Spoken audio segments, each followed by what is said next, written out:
Hey guys, what's up? It's BigJackFilms here. Yeah, I finally saw a movie this summer. The last movie I saw in theaters was Pirates 5, and that was almost 3 months ago. But, yeah, and, even though I'm not reviewing a new movie, I am reviewing an old movie, but it's a movie that's out in theaters now, and that, of course, is Terminator 2 3D.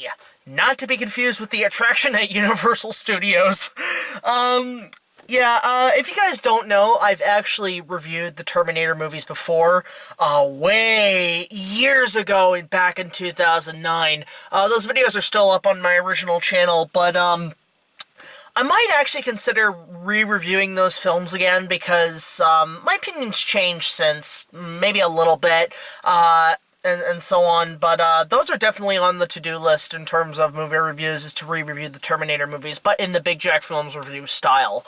But yeah, Terminator 2, one of the greatest sequels ever made, is back in theaters in 3D. So far, I don't know how well it did opening night, but I'm one of the first people to kind of go see it because, I'll be honest, I'm kind of a fan of seeing movies re-released in theaters, and just experiencing old classic films on the big screen is always a treat for me, and I do it every time. Like, I remember I saw Jurassic Park, I've seen Toy Story, I saw the Dark Knight trilogy when Dark Knight Rises came out. I saw all three films, as one continuous feature. I remember my first time seeing a re-release movie was the special editions of Star Wars back in 1997. So, re-releases for me are always fun, and especially getting to see a movie with an audience, like an old movie with an audience, just hearing the reactions is always a lot of fun. Would love to see Kong 33 or 76 get a re-release, because I would love to see that with an audience. That'd be great. But yeah, on to the subject. Terminator 2. Now, full disclosure, I will point out that I love the Terminator franchise. I think James Cameron, what he created, was essentially fucking genius. If you want a film to describe the word badass, it's Terminator. And let me just point out most of the movies. The first one I actually love a lot. It's probably my personal favorite out of the series, the first one. I think it's a great 80s action movie. It's pure 80s all around. It's also a suspenseful horror, which I like. It's got a great love story, and I overall love it, and I think it's one of James Cameron's best movies. Probably my personal favorite that he's done. Now, before we get to Terminator 2, I will point out, Terminator 3 is okay.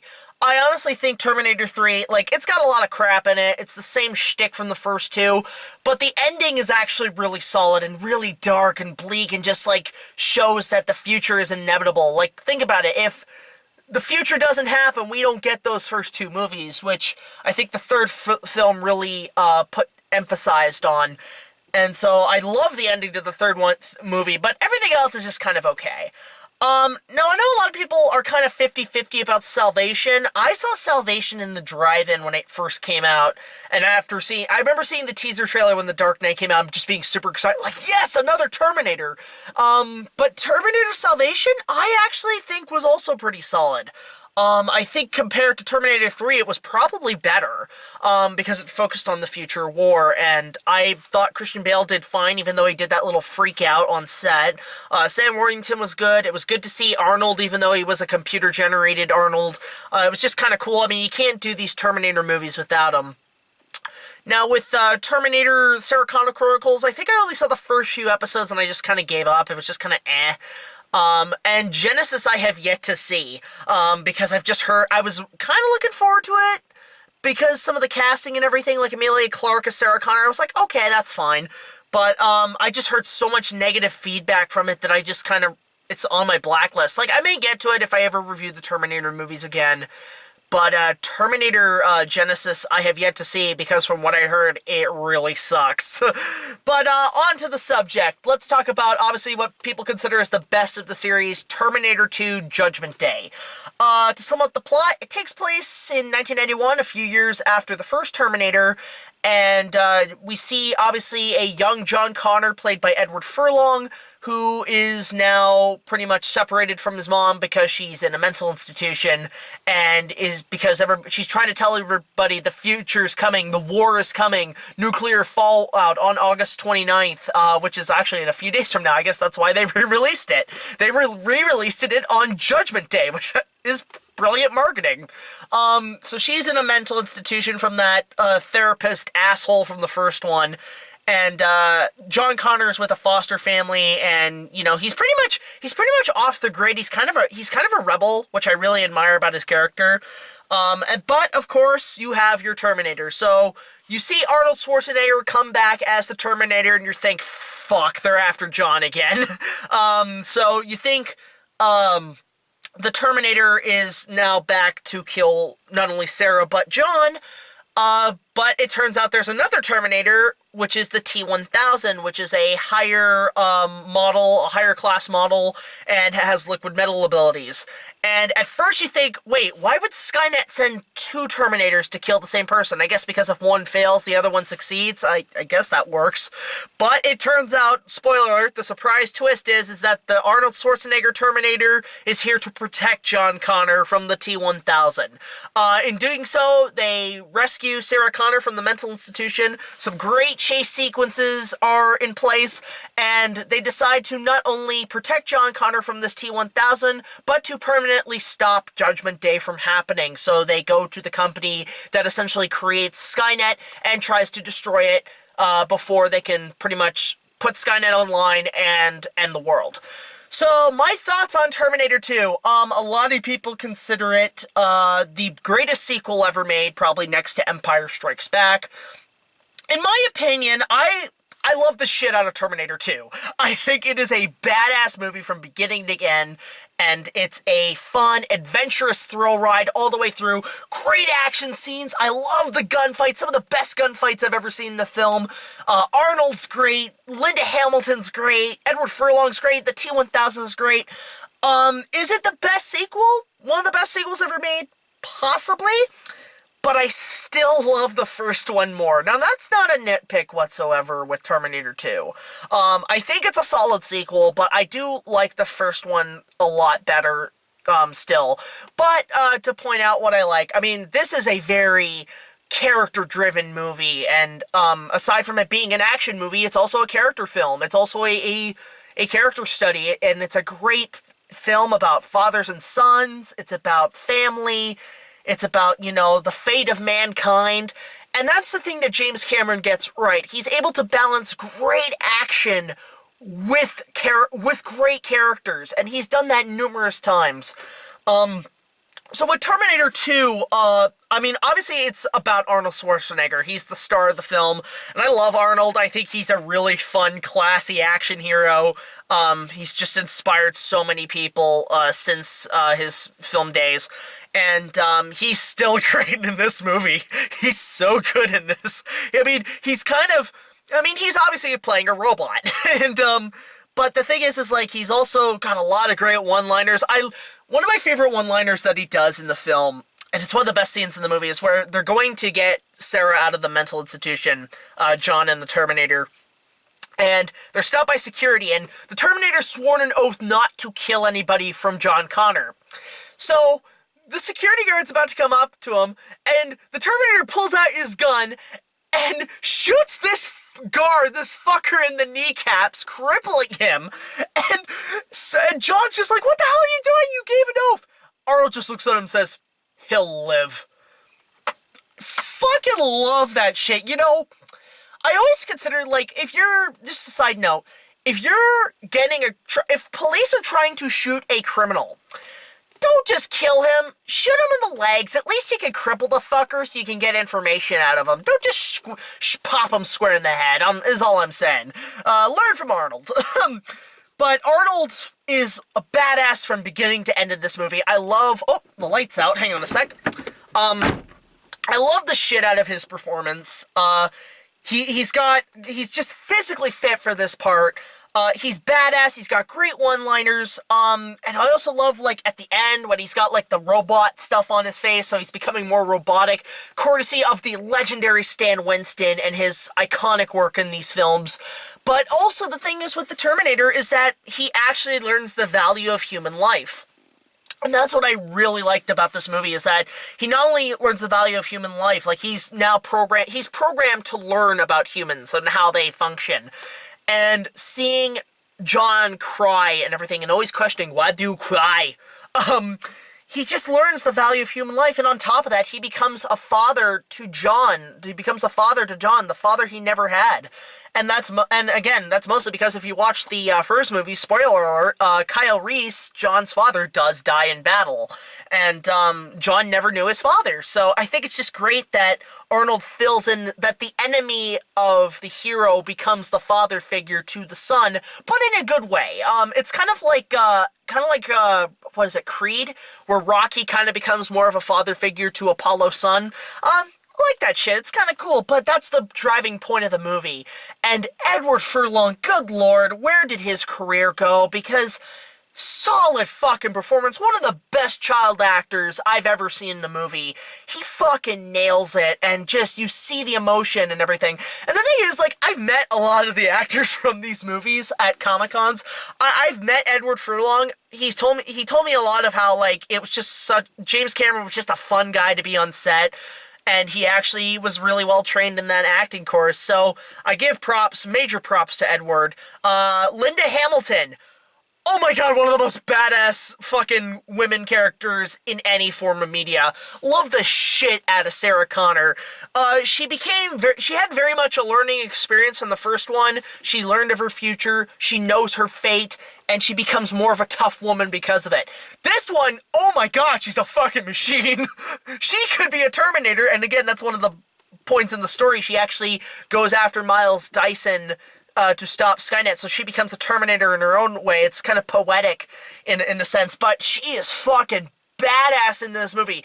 When she's fucking got a fucking shotgun shooting the T-1000, oh, it's fucking metal as fuck. It's so goddamn awesome, and Linda Hamilton is just, she nails her performance once again as Sarah Connor. And you know what it is? Again, where are all these actors now? Aside from Arnold, none of these actors are doing much. Like, Linda Hamilton, come on back to cinema. We miss you. We want to see you in more roles, and so on. But fucking Sarah Connor is much more of a development character in this movie. John is, the Terminator is. It's all great. The psychiatrist definitely gets his comeuppance in this movie. But he runs off like a coward, which I wish he was killed in this movie, honestly. But there's a lot of great side characters, too. There's, like, the freaking Mexican family that Sarah visits to gather weapons. They're great characters in the movie, even though they have a small part. There's also John Connor's friend, the redhead mullet kid. He's really cool, too. And it's funny, is it me, or does John's friend look like, Jack the Lego Maniac from the old 80s commercials? I always thought they were the same kid, essentially. But he's a great character. Miles Dyson is a great character. Oh my god! He when he realizes what he's creating, it just puts him in this state of shock, and it's great because when they go to raid Cyberdyne Systems and destroy everything, he sacrifices himself to save human life. That's heavy shit, but oh my god, the actor who plays him nails that performance as well. And then, of course, you have Robert Patrick as the T-1000, which, good fucking lord, is this fucking horrifying. Robert Patrick is fucking great in this movie, man. He just plays this chilling performance of just this cold-blooded killer. No programming, no second thought. Just go straight for the kill, whatever the path. And he nails this performance, and on top of that, this was one of the first movies to utilize CGI, and this is like maybe a year or two before Jurassic Park, but ILM just started doing CG work, and the T-1000 was one of their first attempts, and it still looks great after 25 years. The CG, it's used properly. For the time of the technology, it's used properly, and I really still think the effects in this movie still look great. Stan Winston's animatronics, of course, are fantastic, which is great. They combine CG with practical, which is what you should do. And this movie nailed that, definitely. The action scenes are fucking phenomenal. The whole chase scene from the mall to the Los Angeles River is great. That is one of the, honestly, the best action scenes I've ever seen in a movie. I would put that definitely in the top 10. I mean, even the raid on Cyberdyne is great with Arnold with the fucking minigun. Oh my god. There's so much awesomeness in this movie. I keep saying that, but this movie gives you the awesomeness and just gives it 1,000-fold. And I really appreciate it for that. And James Cameron, again, directing-wise, is brilliant. This is probably, again, a lot of people consider this his best movie, and I do kind of agree on that sense. There's also the music by Brad Fiedel, the classic Terminator theme. The music's great. I love the T-1000 theme, and so on. That's all great. And now you're probably wondering, how's the 3D in this movie? The 3D is actually pretty good. It's more of that, what I call HD 3D, where it's not necessarily meant to, like, jump at your face and so on, like, most, like, 3D movies should do. But this is more about a high-quality 3D, meaning, like, the glasses you wear enhance the quality of the film. And that's what most 3D is now. Most 3D nowadays is just meant to give more of a better picture quality. So I don't even dub 3D nowadays. I dub it HD 3D. And that's essentially what this movie is.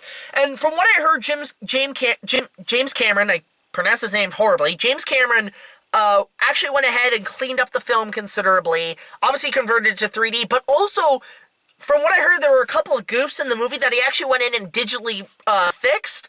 That's an example of how special edition technology is used right. Not necessarily to add a bunch of CGI characters in front of the fucking screen when there's an important scene happening, like George Lucas did in the special editions, but more on the level of, you know, fixing some minor mistakes that you had, even though that's part of the filmmaking, and you know, you pick up on those, and they're fun little trivia bits. And that could be a little negative about it, is that they went ahead and fixed flaws that, while kind of pointless, are kind of fun trivia things. So, but I don't mind it in this case, how it goes back to fix mistakes that you see in the film. And, you see that a couple times in this movie.